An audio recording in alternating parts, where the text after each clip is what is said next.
Welcome to The Divine Style with Gerlinda, Stella, personal stylist and spiritual mentor, and Alison, Maiden, psychic medium and metaphysical teacher.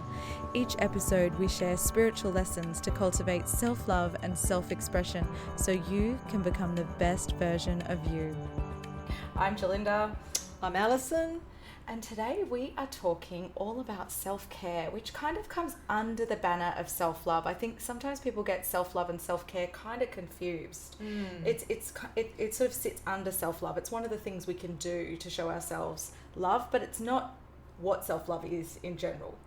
No, it's actually more about acknowledging self and knowing what your needs are and then acting on those things rather than just saying, oh, I need a rest or I need to sleep more or I need to have a hot bath. Actually going and doing that. Yes. Instead of just talking about it. And I think a lot of people at the moment are just so strapped for time, and everybody is I don't know about you, but I feel like time is sped up. It really does feel like that. I can't believe we're in February now, and it's just the dates are just, the time is definitely spinning. And I feel like that's the biggest thing for people, isn't it? When it comes to self-care, they say, I don't have time. And this is when it's easy for, us to say, we'll make time, but you also need to have the resources in order to make time. So what resources do you need in order to free up yourself a little bit to be able to give yourself that self-care? Yes, and the thing is, even if you are not a parent, okay, when I'm saying this from a parent's point of view because I am one. Yes, that's what I was coming from. Like, you might need a babysitter. Because people always say, oh no, I've got a baby, Yeah, I totally get that. But even if you do have kids at home, there's still things you can do to care for yourself. And I used to have a bath at midnight sometimes when they were in bed. And it wasn't about the fact that I was wanting to have a bath. I just really needed to relax before I went to bed. And so I would make that something really special for me. So I'd put, special oils in it, or I'd light some candles, or I'd, get the rose petals out, or whatever it might be, even at midnight, because it was me. It was my time. I was giving back to myself. And that used to work wonders for me. I actually felt like a lot of the feelings of stress would go from the fact that I was feeling resentful for the fact I didn't have enough time for myself. And that's sort of, as they've grown up and they've sort of moved out of home, and now that, I do have time for myself, it's being replaced by people, like in my job. And so I'm still have that same kind of energy moving through. And I was just thinking about it the other day, and I thought, wow, I'm still having baths late at night. Oh, how beautiful. Yeah, still late at night. Like, I thought I'd be getting them earlier by now. It is interesting, though, when we do think of that idea of looking after ourselves, because when we are busy looking after other people, and as women, I know a lot of our listeners are women, but as women, we tend to be the carers, we tend to be the nurturers, and we tend to be the one putting ourselves last. Yeah. And self-care, without it, we can get sick, we can get ill, we can get that resentment, like you said, and resentment does awful things to our body. And a simple bath, I love a bath, and every house I've lived in for the past 15 years has not had a bath. And so whenever I go to a hotel, there is a message in that. Whenever I go to a hotel, but I have been spending quite a bit of time between Cairns and Brisbane, and down there they have a bath. Right. And the other day, so for Christmas, everyone said, what do you want? I was like, bath salts. So I did it, and I probably had 3 or 4 baths while I was down there, so at least once a week. And gosh, it's rejuvenating.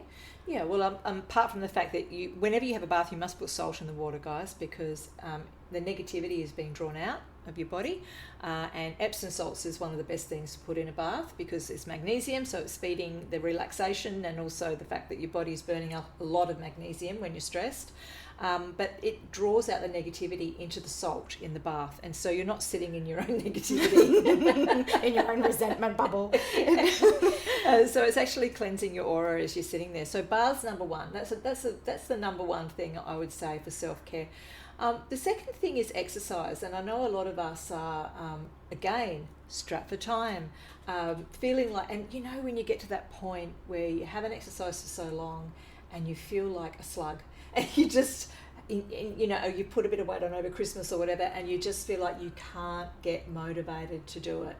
And it's the worst feeling in the world to go for a walk and you're puffed out halfway down the street, you know. I'm not surprised we're talking about this because this is literally where I'm at. So so Christmas, great food, great wine, all the goodies, all the cheese. I think I had cheese every single day. It was amazing. Right. But I've come back and my daughter, bless her cotton socks, looks at me and goes, "Mum, you look like you put on a couple of kilos." Oh. She said, "Take it in the nicest way. Do you want to exercise with me?"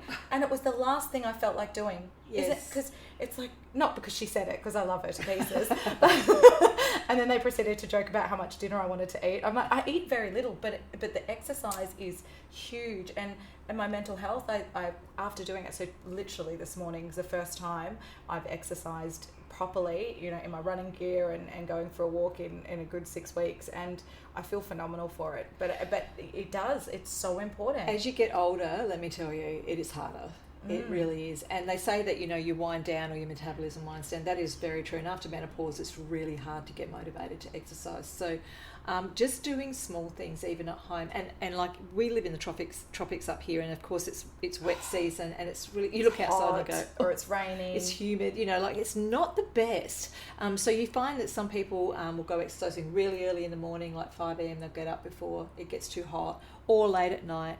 So actually making times, and I'm a night person, I prefer to exercise at night than the morning.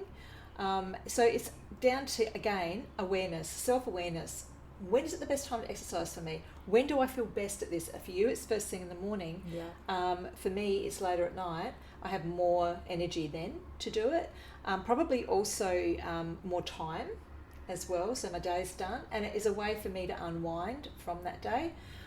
But having something at home as well can really help. So even if you just got a yoga mat, Yeah. and you stick the yoga videos on, or one thing that I've really enjoyed doing recently is the qigong. Oh yes, that's a fabulous energy moving. It's amazing. That's and you, awesome. You actually feel sore afterwards because you don't realise how much energy is moving through your muscles and how much your muscles are actually tense and taking on that sort of, you know, that energy, if you like.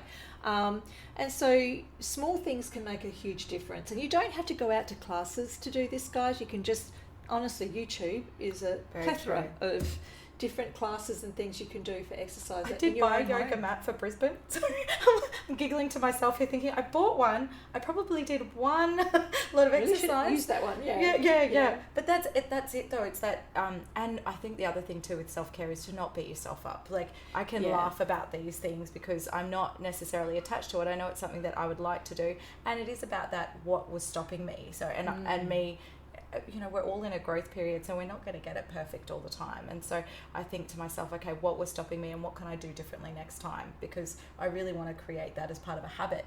Yeah, and small steps. I mean, if you go out, if you're a person that's an all or nothing person, and I have a few of those in my life, you'll go out, you go, right, I'm buying the whole gym, I'm going to spend $200 on gym gear, I'm going to be joining the gym this year, and they'll go once. And it's like, that hurt.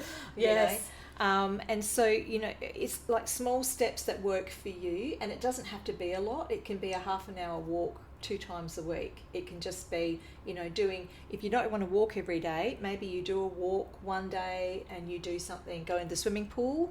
Even if you don't swim, just moving yourself in the water against the resistance of the water is huge, and it can actually make a huge difference. So exercise, number 2, absolutely something. Definitely. And from a spiritual perspective, moving your body and having that adrenaline, and it actually clears the mind so that then you can sit in meditation or do something like that as well. Once you've had that adrenaline rush, you can kind of rest a little easier. It does get out a lot of those thoughts because we're constantly thinking. Well, your body actually harbours a lot of negative energy anyway, and negative energy is actually stored in the fluid of our body, guys. So when you exercise, you're sweating a lot. You know, you find that if you are emotional at certain times of the month. That was my other excuse for my exercise. You can get, and I think fellas actually have cycles of emotion. I agree. Just as like we do, you know. I joke about a man period all the time. When we go and exercise, it does release a lot of energy, and it's very important because there's a huge amount of energy in our bodies, a massive amount of energy in our cells, and it just helps when we're grounding, when we're actually releasing this energy. It's going to give you a sense of well-being and peace. It does turn on the endorphins. There's no doubt about that. We know that scientifically, that's been proven. So move your bodies, even if it's just a little bit from the couch to the kitchen and back again. You need to move your bodies. So self-care, number 2, that's that one. Now, number 3 is your spiritual care. Okay, so we really need to start looking at, first of all, our self-awareness in our spiritual nature, and that's different for everybody. And I know myself that when I first started out meditating, funnily enough, I don't meditate much anymore, mainly because I meditate all the time for work. So I'm always in the spirit world, I'm always connecting, and that is my meditation, that is my time of peace. And so I find that I don't often need to sort of sit and meditate, but when I do, it's hilarious how I have to switch my brain off now. Because when I've actually stopped, there's all these thoughts, my brain will go, oh great, you stopped, let's give you these ideas right now, because normally you're not here, you're off in another dimension. Yes, you're getting the opposite experience. That's hilarious. I do. Yeah, but your creativity is open. And that's what happens. So the creative side of me will come out. And of course, I've come up with a lot of new workshops this year. I love them. They sound amazing. And there's been a whole heap of downloads that have been happening. So, I mean, giving yourself the opportunity just to stop, right? Where you don't necessarily have to go zenning off into other worlds. And people will have wonderful experiences in their meditations and they can see things and hear things. But what it's really about is just taking time to stop the chatter of the outside world. No TV, no phone, nothing that can actually knock on your door and disturb you. Kids, cats, dogs, whatever it might be. Actually having 10, 15 minutes to yourself a day where none of that is going to happen. Even if you lock yourself in the toilet. Exactly. Sometimes that's what boys do, don't they? They always hide in there. Yeah. But that's it. It's that present moment. Just coming to the present moment. And there's been so many books and things written, The Power of Now, but it's really about that 15 minutes of just being in the present moment. And we say meditation, but it doesn't have to be meditation, like you say. It takes many different forms. Open eye meditation is a really good one. So when you're walking, just mindfulness stuff, noticing the beautiful flowers, the trees, the birds, the bugs, whatever it might be, actually being there and feeling everything instead of thinking about what you have to do next or who's saying what about you or whatever, that distraction stuff is really what keeps the adrenaline running, the stress hormones going. It's like we're constantly distracted by drama. Not only are we distracted in our everyday life by watching, programs on the TV, news programs, drama programs, reality TV, whatever it might be. There's a time and a place for that, and that's okay, and that might be your entertainment. But you must take time out for mindfulness and know that this time is peace time. This time is when I'm not going to actually have that spike of adrenaline, okay? I'm just going to be breathing deeply and taking in the sights around me. And it doesn't have to be sitting on a mountaintop cross-legged and omming. You just have to be in that moment, in that space. Very, very true. And it doesn't take long for me personally out of a week. If I miss meditation two days a week, I can feel it in my body that I'm starting to get caught up in that daily drama or feeling sort of out of whack in myself and going, what's going on? I think we have spoken about it, and it'll probably be a whole podcast topic, but things about our pineal and our thymus gland, like those glands that we've got in our body that are really affected by stress. Yes, absolutely. And things shut down. And of course, the epidemic of obesity is actually being directly linked to the cortisol levels going up in people. And so it's not just, the fight and flight. It's the cortisol that's constantly being released in your body, and it actually stops the insulin working properly. And so therefore we gain weight. And so just by being stressed and not sleeping enough, you can gain weight, even if you're not overeating. So that is definitely a big one as well. Cortisol levels is a huge one. Literally, you can lose weight by meditating. You can lose weight by sleeping more. Yes. And knowing what's going on in your body hormonally, and also understanding what types of foods might be switching on or off. Because you can eat the same amount of calories as the person next to you, completely different foods, and still gain weight and they're losing weight. So it's not as simple as calories in, calories out anymore. It's actually understanding what your body needs and the nurturing. I mean, I hardly eat anything. Yes, I know. And I've witnessed it. I had gained a lot of weight last year and the year before. I've now found out that was actually due to stress and the cortisol levels, etc. So thankfully I've started to lose weight now again, and I'm actually getting back to a healthy regime for myself, and so taking all this on board at the moment with the self-care, which is another reason why we're talking about it. So I think we're up to number 4. Yes. This will be number 4. Number 4 is surrounding yourself with like-minded and positive people. Makes a big difference. Gosh, for your happiness levels, doesn't it? It's all about your self-care. If you're sitting with negativity all the time and you're constantly being berated or put down by people around you because you have a different opinion on things, then it's going to make you feel like rubbish. Yeah, like, feeling judged is the worst feeling, isn't it? And who is anyone to judge you anyway? You know, like, everyone has a right to their opinion and everybody's on a different path, and that's the way we should sort of live and let live, I say, you know. But what we actually need to do for ourselves is recognise what's going on and then do something about it, okay? Which sometimes means maybe cutting off friendships. Well, I had this recently. So I caught up with someone that I hadn't caught up with for a long time, and they were just so full of negativity, and no matter how much I tried to spin it in a positive way, they just couldn't see it, and it was really, really hard, especially because, you know, this person used to be so positive and they're obviously going through something.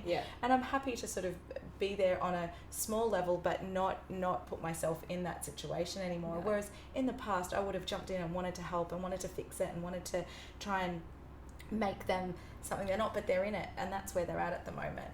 And that's so true about, you know, yes, you're becoming more self-aware now about the fact that you can't save everybody, and it's not your job, right?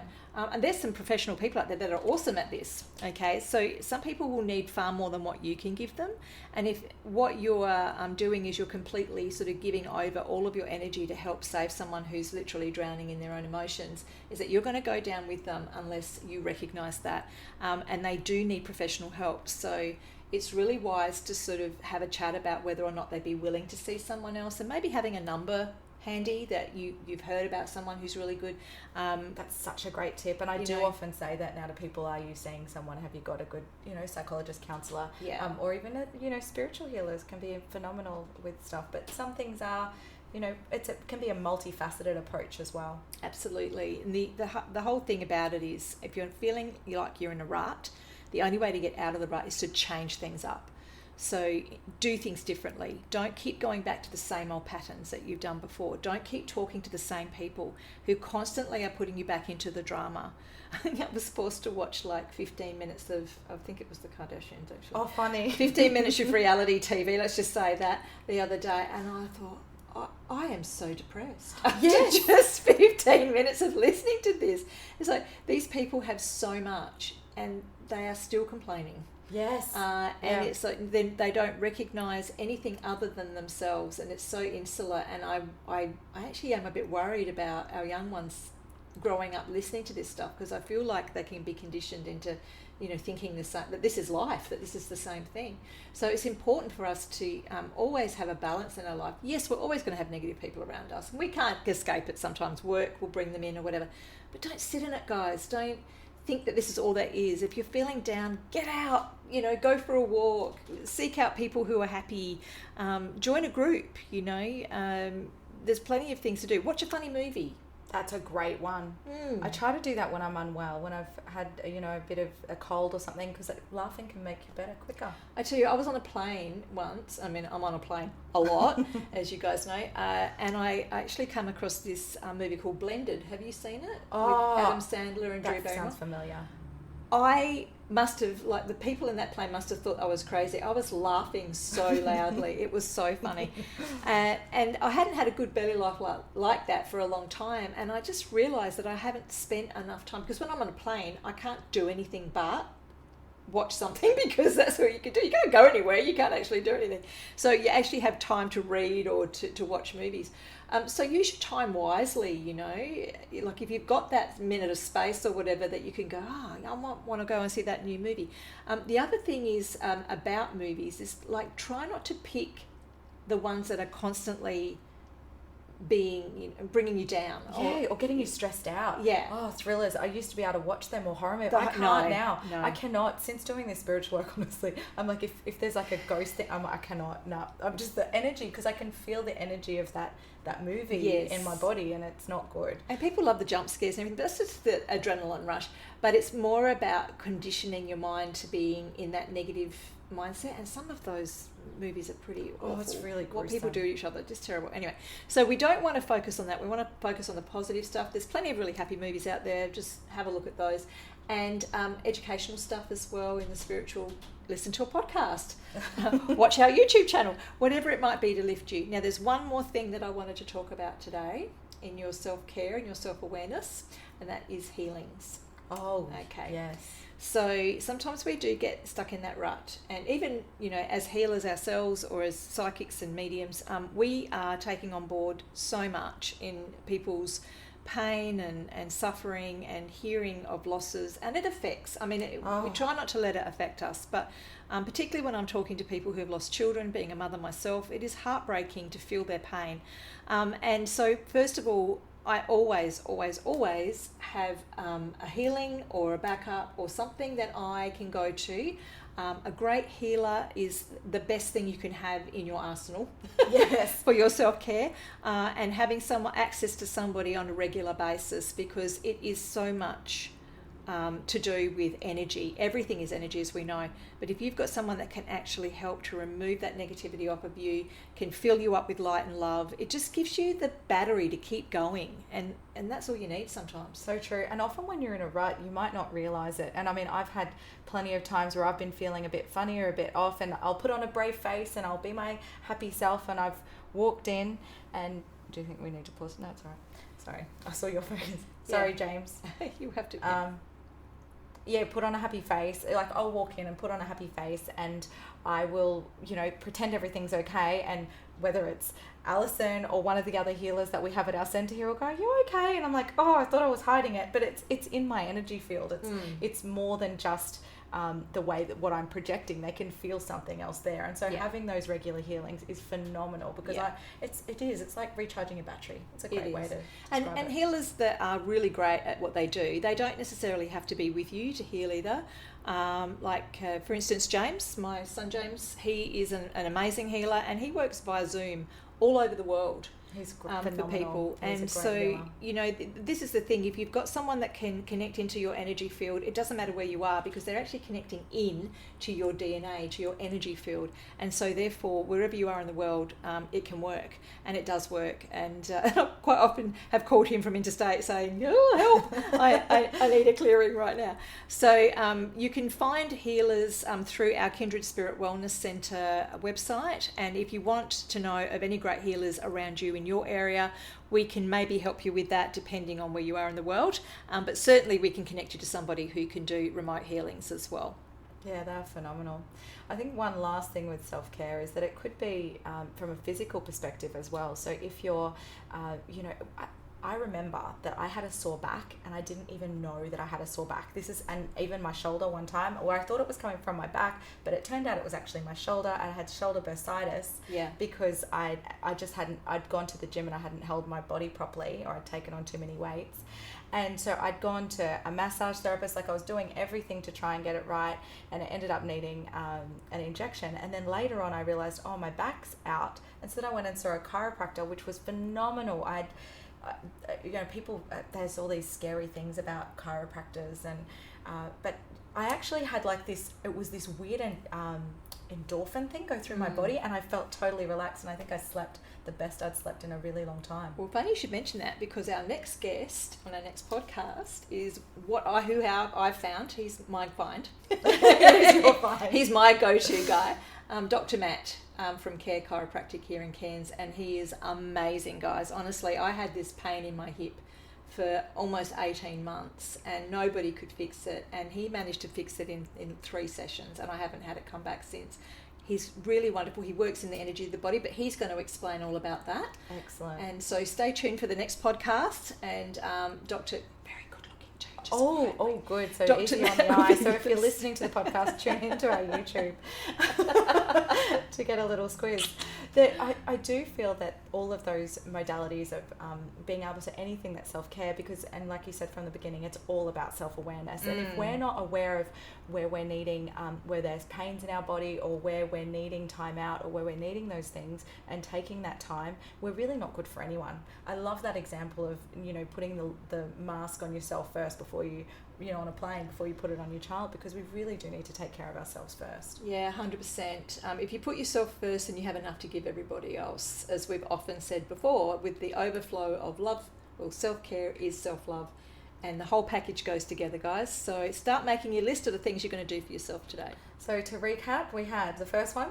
You remember? Your memory is much better than mine. I think so. Yeah. Making time. You've got to make time for yourself. Okay. You've got to make sure that you are aware. Self-awareness is really, really important. Get some exercise, get some sleep. Have a bath. Hang around some positive, happy people. Watch some happy movies. Make sure that you're filling your life with light and laughter and getting out into nature 100%. And, of course, seeking out help when you need it from professional people. Definitely. Totally. Yeah, don't suffer in silence. You don't have to suffer. Yeah. Beautiful. Thank you so much for watching and listening today. We look forward to our next podcast with Dr. Matt, so be sure to tune in for that. Thanks for listening to The Divine Style with Gerlinda, Stella and Alison Maiden. You can ask questions or find out more at gerlinda.com.au or alisonmaiden.com.